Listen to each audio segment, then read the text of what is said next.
Une douzaine de très jeunes enfants et de parents, une piscine bien chauffée, apprivoiser l'eau peut s'apprendre à un très jeune âge. Pour le plaisir, bien sûr, mais aussi pour une question de sécurité. Et c'est aussi pour une question de sécurité que les parents achètent des vêtements de flottaison individuels, des VFI, à leurs enfants. Mais est-ce qu'ils sont vraiment efficaces? Chaque année, les profs de l'école de natation d'eau invitent les parents à porter le VFI de leurs jeunes.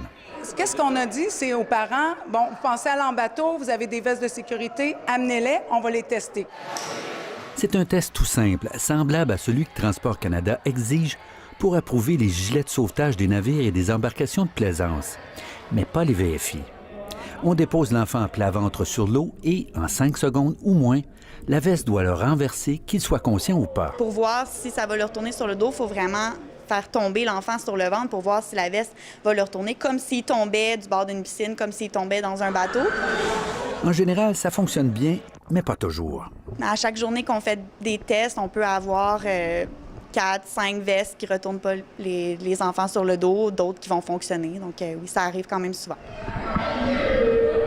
Lors de notre visite, 7 enfants de 14 à 24 mois ont passé ce test qui n'est pas toujours facile.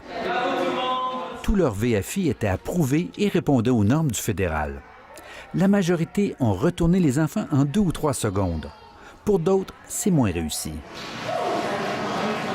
Mais c'est le petit Lucas, 15 mois, un habitué des cours de natation, qui nous a démontré que non, les VFI ne sont pas infaillibles. Sous l'eau, Lucas excelle pour retenir son souffle, mais n'a pas le réflexe de se débattre. Il est immobile, comme le serait un enfant inconscient. J'ai trouvé ça long, là, le petit 5 secondes avant qu'elle commence à virer. C'est là qu'on voit qu'on va aller en chercher une plus efficace. C'est là, quand on fait le test, on se rend compte que faut peut-être investir un petit peu mieux, un petit peu plus d'argent pour avoir une très bonne ceinture. Pourtant, la veste de Lucas est approuvée. Elle répond aux normes de Transport Canada, elle était adaptée à son poids, et lorsqu'on l'a testée sur un autre enfant, elle a parfaitement fonctionné. C'est parce qu'il n'y a pas un enfant qui est pareil, comme vous avez vu. Il y a des enfants de 1 an qui pèsent 25 livres. Il y a des enfants de 3 ans qui pèsent 25 livres. Différence de poids, de physiologie, de combativité. Selon elle, plusieurs facteurs pourraient expliquer pourquoi un VFI fonctionne avec un enfant et pas un autre. Les images du petit Lucas ont surpris le DG de Nautisme Québec, mais il rappelle qu'au pays, seules les vestes de sauvetage doivent maintenir la tête de l'utilisateur hors de l'eau.